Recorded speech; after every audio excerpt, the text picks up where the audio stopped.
So మీరు చెప్పండి ఎందుకు ఇంత సహనం కోల్పోతున్నారు కార్మికులు? అంటే జస్ట్ సెకండ్ డేనే కదా! ఇప్పుడు 10, 15 రోజులో, 20 రోజులో చేసిన తర్వాత ఇది గవర్నమెంట్ వింటలేదు, చేస్తలేదంటే అప్పుడేమన్నా నిర్ణయం తీసుకున్నారంటే పాపం అని అనుకోవచ్చు. ఎందుకు రెండో రోజుకే ఇంత దారుణమైన పరిస్థితి? మానసికంగా వేదన వీళ్ళు టీవీలలో వచ్చే స్టోరీస్ హ్మ్. మంత్రి గారు మాట్లాడుతున్న మాట అంటే ఏమి కాదేమో హ్మ్. అంటే మా భవిష్యత్తు ఏమవుతుంది. గతంలో 10 సంవత్సరాలు అనుభవించినాం, ఇప్పుడు 2.5 సంవత్సరాలు అనుభవిస్తున్నాం. హ్మ్. రేపు ఏమన్నా జరిగితే మా పరిస్థితి ఏంది, ఏమో ఈ బతుకులు కూడా చనిపోయాం మేలని అనుకుంటున్నామో. ఓకే. కానీ అది కరెక్ట్ అయిన పద్ధతి అయితే కాదు. ఆ! ఎందుకంటే 2 రోజులు కాబట్టి ఇంకా కొంతకాలం మనం చూడాలి. జేఏసీ గట్టిగా ఉంది, ఎవరు భయపడే పరిస్థితి లేదు. హ్మ్. మన హక్కులు సాధించడానికి మేము సిద్ధంగా ఉన్నాము.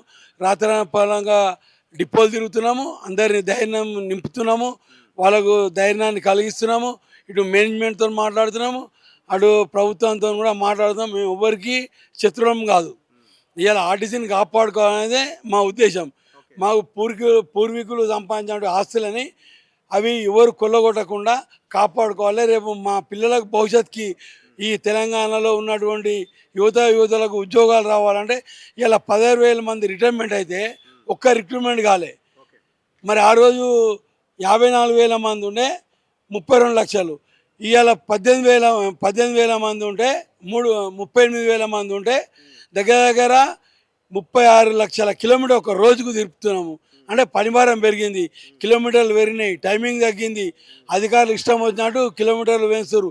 అది ఎండి గారికి తెలుసో తెలియదో, మంత్రి గారికి తెలుసో తెలియదో, కానీ ఇక్కడ కార్మికుల మీద భారం పడుతుంది. కాబట్టి మేము ఈ ఆర్టీసీని కాపాడుకోవాలి, కార్మికులను కాపాడుకోవాలనే హ్మ్. పద్ధతిలో జేఏసీగా ముందుకు ఇప్పుడు పోతున్నాం. మీ నాయకులంతా కలిసే ఉన్నారా? యూనియన్‌లన్నీ కలిసే కొట్లాడే ప్రయత్నం చేస్తున్నాయా? అంటే యూనియన్‌లు స్ట్రాంగ్‌గా ఉంటేనే మీ కింద ఉన్న కార్మికులు గట్టిగా కొట్లాడగలుగుతారు. సో, అట్లేమన్నా వాళ్ళేమన్నా ఆత్మస్థైర్యం కోల్పోయే పరిస్థితి ఏమన్నా ఉందా? ఏం అన్ని లేదు. అన్ని వైపుల నుంచి? అంటే అందరి గవర్నమెంట్ ఎట్లాగో ఆ రకంగా ఉన్నది. సో, మీ వైపు నుంచి ఎట్లున్నది? మా దగ్గర ఈ ఆర్టీసీలో 11 యూనియన్లు ఉన్నాయి. హ్మ్. 11 యూనియన్లు కలిసే ఉన్నాయి. ఓకే. అందరూ మన చర్చలు అందరం కలిసిపోయినాం. అందరిది ఒకటే మాట, హ్మ్. ఏదైనా కార్మికులకు న్యాయం చేయాలనే ఉద్దేశంతో అన్ని కార్మిక సంఘాలు జేఏసీకి సపోర్ట్ చేస్తున్నాయి. ఓకే. మేమందరం కలిసే పోరాడుతున్నాం. ఎవ్వరు విడిపోయిన లేదు, హ్మ్. ఒకరికొకరు వ్యతిరేకం లేదు. ఈ ప్రభుత్వం అట్లా చేస్తుందని చెప్పి వాళ్ళు చేయాలనే ప్రయత్నం కూడా చేశారు. అయినా మేము ఎక్కడ విడిపోలే. మేము 11 సంఘాలు ఏవైతే ఉన్నాయో కలిసే మన చర్చలకు కూడా వెళ్ళినాము. ఓకే. అందరం ఒకే ఒకరం, అందరం ఒకటే వాయిస్ చెప్పినాము. వేరే రకంగా ఎక్కడ పోలేదు. కాబట్టి అందరం కలిసే సమస్యలు సాధించుకుంటాం. మాట్లాడతారా మీరు? ఆ! మీరేం చెప్తారు? నేను చెప్పేది ఏంటంటే మన తొలి వెలుగు ఛానల్ ద్వారా మా సమస్యల పట్ల మీరు స్పందించినందుకు మీకు హృదయపూర్వకంగా కృతజ్ఞతలు. హ్మ్. ఎందుకంటే మేనేజ్మెంటు 2019 నుంచి ఇప్పటి వరకు యూనియన్లు లేవంటే కనీసం మనుషుల్లాగా చూడకుండా, ఓకే. లీవులు ఇవ్వకుండా, హ్మ్. హాస్పిటల్లో బెడ్‌లో ఉంటే శిలునెక్కించిన ఫోటోలు, శవాల దగ్గర ఉంటే శవాలను పాడెమోసినట్టు హ్మ్. ఫోటోలు ఫోటోలు. పెట్టి హ్మ్. కనీసం మనుషుల్లాగా చూడకుండా అనేక రకాలుగా వేధించారు. హ్మ్. అసలు మేము ఉద్యోగులము, మాకు హక్కులుంటాయి, కార్మిక చట్టాలుంటాయి, కార్మిక ఎంటీడబ్ల్యూ యాక్ట్ ప్రకారం ఎన్ని గంటలు పనిచేసే విధానం ఉంటది. దాదాపు ఇది నిన్న మొన్న పుట్టిన సంస్థ గాదు. హ్మ్. రాజరిక వ్యవస్థలో 1932లో 94 ఏండ్ల సుదీర్ఘమైన హ్మ్. చరిత్ర గల్ల సంస్థ. హ్మ్.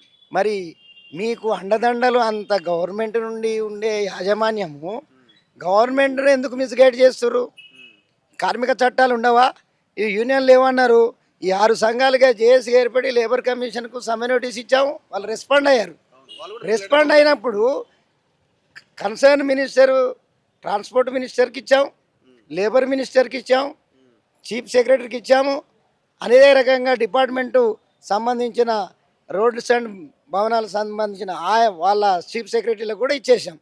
ఇచ్చిన తర్వాత ఈ యాజమాన్యం స్పందించకుంటే, ప్రభుత్వం స్పందించకుంటే మేము కమిటీ కార్మికుడు ఏసినాము. 29 సమస్యలు మాకు ఆల్‌మోస్ట్ ఓకే. ఓ రెండే పెండింగ్ ఉన్నాయనేదో చెప్తున్నాడు కదా! పొన్నం ప్రభాకర్.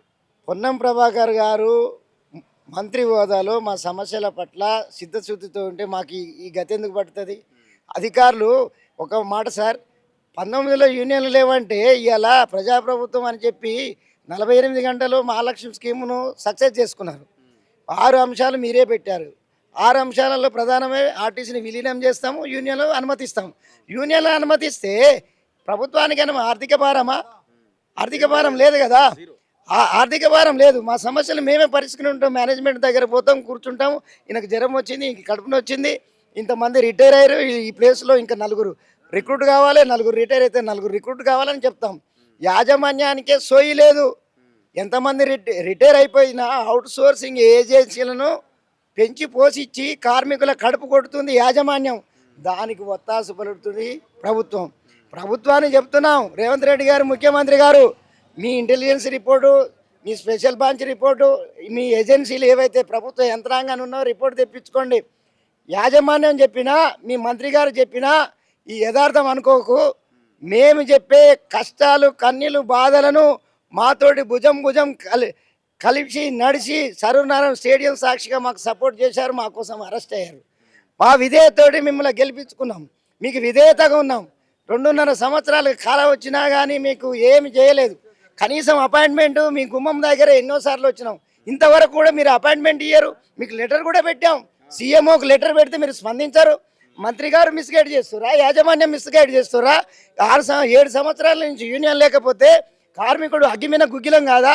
16 గంటలు ఎట్లా పని చేస్తారు మహిళా కార్మికులు?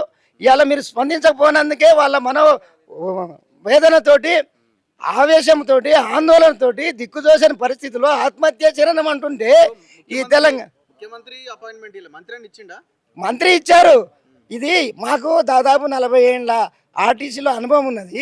ఈ 40 ఏళ్లలో క్యాబినెట్ మినిస్టరు ఈ మా అంశాలు శాఖకు సంబంధించినవి వారు చూడాల్సింది పోయి, ఇది విలీనం అనే సమస్య, యూనియన్ అనే సమస్య అందరు క్యాబినెట్లో నిర్ణయించాలి. కాబట్టి మీరు క్యాబినెట్ మినిస్టర్లు పొమ్మంటే సీనియర్ మినిస్టర్లు తుమ్మల నాగేశ్వరరావు కానీ, ఇంకో శ్రీధర్ బాబు కానీ వీరంతా ఉండి నవ్వుకున్నారు. కోమటిరెడ్డి గారి నవ్వుకున్నారు.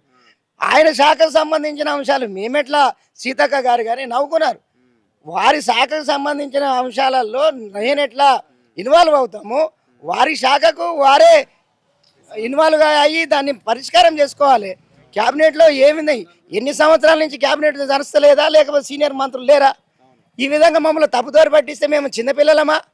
ఆ విధంగా తప్పుదారి పట్టించే చర్యలు ఈ మేనేజ్మెంట్ కానీ, ప్రభుత్వం గౌరవ మంత్రి గారు కానీ చేయకూడదు. ఎందుకంటే పొన్నం ప్రభాకర్ గారు ఎంపీగా ఉన్నాకు తెలంగాణ సాధనలో పార్లమెంట్లో గొంతెత్తి అరిచినాడు. ఉద్యమకారుని అని చెప్పుకుంటారు. ఉద్యమకారుని అంటే మా ఇంట్లో ఉద్యోగాలు అడుగుతలేము కదా. దాదాపు 16-18 వేల మంది ఉద్యోగులు రిటైర్ అయితే వాళ్ళ ప్లేసులలో రిక్రూట్ కాకుండా, ఒక్కరు కూడా రిక్రూట్ కాకుండా ఒక్కరు ఉద్యోగం ఇవ్వలేదండి. చనిపోయిన పిల్లలకు బ్రెడ్ విన్నర్ స్కీమ్ ఇస్తే మీరు గొప్పగా ఇన్ని ఉద్యోగాలు ఇచ్చినాము, 1134 ఇచ్చినా. నిన్న టీవీ డిబేట్లో ఆయన అదే చెప్తున్నాడు. వాళ్ళ ప్రతినిధి, అధికార ప్రతినిధి 1134 మంది చనిపోతే వాళ్ళ స్థానంలో వెంటనే ఇవ్వలేదు. నెలకు 2 నెలలు వేరే డిపార్ట్మెంట్లలో 3 నెలలు 6 నెలల లోపల ఇస్తారు. 7 సంవత్సరాలు 6 సంవత్సరాలు ఆ కుటుంబం పస్తులున్న తర్వాత ఇస్తారు. ఇచ్చినాక వాళ్ళకి ఇప్పుడు అపాయింట్మెంటే రెగ్యులర్ ఉండాల్సింది. ఆ రెగ్యులర్ ఉండకుండా కన్సల్టేట్ పేరుతోటి 3 సంవత్సరాలు కన్సల్టేట్ పేరు అంటే వానికి ఏముండదు, డిఏ ఉండదు, హెచ్ఆర్ఏ ఉండదు, సిసిఏ ఉండదు. అంటే 15,000 బేసిక్ అంటే 15,000 వస్తుంది. ఆ 15,000 బేసిక్, హెచ్ఆర్ఏ ఇప్పుడు ఎంత 24%, డిఏ 50%, ఇవన్నీ కలిపితే 30,000 వస్తుంది. ఈ 15,000 తోటి 3 సంవత్సరాలు ఆ కుటుంబాన్ని నడుపుకోవాలి. ఈ విధంగా దోపిడీ వ్యవస్థను రంగం తీసిరు. ముఖ్యమంత్రి గారికి ఏం చెప్పారు? తెలంగాణ నిరుద్యోగులకు నిధి నియామకాలన్న బీఆర్ఎస్ ప్రభుత్వం ఇవ్వలేదు, నేను ఇస్తానప్పుడు ఇవాళ అవుట్ సోర్సింగ్ సీపింగ్ అయింది. మెకానికల్ సీపింగ్ అయినారు. మెకానికల్ ఎవరైతే ఉన్నారో అవుట్ సోర్సింగ్ ఏజెన్సీల ద్వారా వాళ్ళని తీసుకున్నారు, సూపర్వైజర్లను తీసుకున్నారు. సెక్యూరిటీ సిబ్బంది ఎంత ఇంపార్టెంట్ అంటే విజిలెన్స్ అండ్ సెక్యూరిటీ. డిపోలో ఒక నట్టు కూడా ఎవరైనా దొంగిలిస్తే వాళ్ళ మీద కేసు రాస్తే ఉద్యోగాలు పోతాయి. మా ఆర్టీసీ ఆస్తులను, మా ఆర్టీసీ పరికరాలను, బస్సులను కంటికి రెప్పలాగా కాపాడే విజిలెన్స్ అండ్ సెక్యూరిటీ కూడా అవుట్ సోర్సింగ్ ఏజెన్సీల ద్వారా రిక్రూట్మెంట్ చేయడం అంటే ఆర్టీసీ నిర్వీర్యం చేయాలనే కేంద్ర ప్రభుత్వం ఈ పొల్యూషన్ తోటి ఇచ్చిన బస్సులను వాళ్లకు సబ్సిడీలు ఇవ్వాలా, వాళ్ళకు డిపోలను మాకు ఎన్నో 90 ఏళ్ల పైన ఉన్న డిపోలు దారదత్తం చేయాలా. ఒక్క ఉద్యోగం కూడా ఈ గవర్నమెంట్ ఒక్కటి ఇవ్వలేదు. రిమూవ్ అయిన వాళ్లకు ప్రజాపాలన 250 ఉద్యోగాలు ఇచ్చినామంటే, పర్మనెంట్ అయిన వాళ్ళు, కాంట్రాక్ట్ బేసిస్కి ఉన్న వాళ్ళు ఇంకా 2,000 మంది ఉంటారు. ఇంకా 400-500 మంది రిమూవ్ ఫ్రమ్ సర్వీసు. ఆర్టీసీలో ఒక్కరోజు 2 రోజులు రాకపోతే రిమూవ్ ఫ్రమ్ సర్వీస్ అనేది ఒక అనవాయితీగా పెట్టుకోరు. అసలు ఈ మానవత్వం ఉందా? ఏమి రెగ్యులేషన్స్, ఏమి విధానము? దీన్ని ఖండించాల్సిన బాధ్యత లేదా? ముఖ్యమంత్రి గారు, మీరు ఎవరు చెప్తే నేనొద్దు, మీరు మాతోటి చర్చలు జరిపి మీ ఇమేజ్ పెరగాలంటే మీకు అండగా ఉన్నాము. మీరు మాకు బ్రాండ్ అంబాసిడర్లుగా ఉండి గెలిపించిన ఆ విధేయత ఉంటే మా కోసం అరెస్ట్ అయ్యి మాకు సపోర్ట్ చేసినందుకు మీ మీ మేలు మరవకుండా మేము గెలిపించుకున్నాం. ఆ గెలిపించుకున్న విధేయత మీరు కాపాడుకోవాలంటే కార్మిక సంఘాలతోటి మీరు ప్రత్యక్షంగా చర్చలు జరిపి మీకేమైనా కష్టం ఉంటే చెప్పండి, ఇవాళ ఇచ్చేది రేపు ఇస్తామనండి, ఒప్పుకుంటాం. కానీ కాలయాపన చేసి కార్మిక హృదయాలను అగ్గిపాలు బుగ్గిపాలు చేస్తాయంటే మీ ద్వారా హెచ్చరిక చేస్తూ ఉన్నాము. మాతోటి పెట్టుకున్న ఏ ప్రభుత్వం అయినా మట్టిలో కలిసిపోయింది. అదేవిధంగా ఈరోజు ఈ 32 డిమాండ్లలో బ్రెడ్ విన్నర్ స్కీమ్ కానీ అవుట్సోర్సింగ్ ఏజెన్సీల ద్వారా రిక్రూట్మెంట్ అయ్యే కండక్టర్ డ్రైవర్లు ఎవరైతే ఉన్నారో వాళ్లకు తెలంగాణ బిడ్డలుగా మేనేజ్మెంట్కు ప్రభుత్వానికి డిమాండ్లు పెట్టినాము. మీకు ఉద్యోగ అవకాశాలు రావడానికి, పర్మనెంట్ ఉద్యోగాలు రావడానికి జేఏసీ రాష్ట్ర జేఏసీ మరి పిలుపునిచ్చి దాంట్లో డిమాండ్లు పెట్టాము. తొందరపడి ఉద్యోగాలకు పోయి డ్రైవర్లు యాక్సిడెంట్ చేసి మరి కేసుల పాలు కావద్దు. కండక్టర్లు కూడా మీరు మహిళలు కానీ ఎవరైనా కానీ మీ ద్వారా తెలియజేస్తున్న వాళ్ళు ఉద్యోగాలకు విధులకు రావద్దు. ఏడీసీలు కూడా అక్కడక్కడ ఈ డిపోలు ఆ డిపోలు ఉండే మేనేజ్మెంట్కు ఏజెంట్లుగా మారొద్దు. మీరు సమ్మె చేస్తున్నాము, సమ్మెకు ప్రతి ఉద్యోగి అవుట్సోర్సింగ్ వాళ్ళు తెలంగాణ బిడ్డలు సహకరించవలసిందిగా కోరుతా ఉన్నాము. ఎవరు కూడా అధైర్యపడవద్దు, మేము గట్టిగా ఉన్నాము. ముఖ్యమంత్రి గారు స్పందించాలని ఏం జరిగింది?